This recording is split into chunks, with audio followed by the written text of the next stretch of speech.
हम श्यामा झा अपने सबके मिथिला संस्कार पर स्वागत करै छी।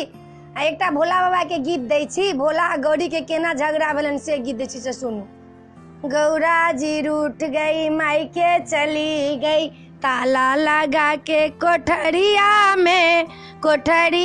में अब नहीं आयब नगरिया में, भोला अब नहीं आयब नगरिया में।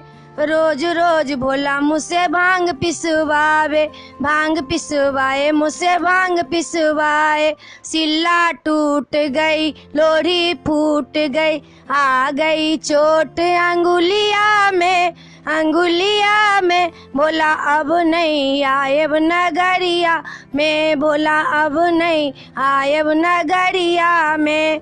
गौरा रूठ गई, मायके चली गई, ताला लगा के कोठरिया में अब नहीं आयब नगरिया में, भोला अब नहीं आयब नगरिया में। रोज रोज भोला मुझसे पानी भरवावे, रोज रोज भोला मुझसे पानी भरवाए।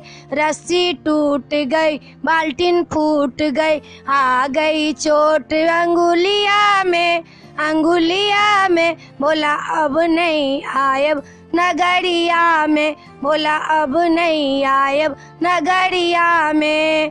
गौरा रूठ गई, मायके चली गई, ताला लगा के कोठरिया में, भोला अब नहीं आयब नगरिया में, भोला अब नहीं आयब नगरिया में। रोज रोज भोला मुझसे रोटी बनवावे, रोज रोज भोला मुझसे रोटी बनवावे। चकला टूट गई, बेलना फूट गई, आ गई चोट अंगुरिया में, भोला अब नहीं आयब नगरिया में, भोला अब नहीं आयब नगरिया में। गौरा रूठ गई, मायके चली गई, ताला लगा के कोठरिया में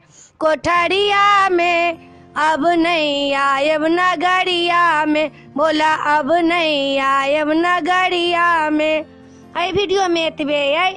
ई भोला बाबा के गीत अपना सबके पसंद पड़त तो हमरा सब्सक्राइब जरूर करबै यो, आ कहब जरूर यो। जय मिथिला, जय भोला बाबा।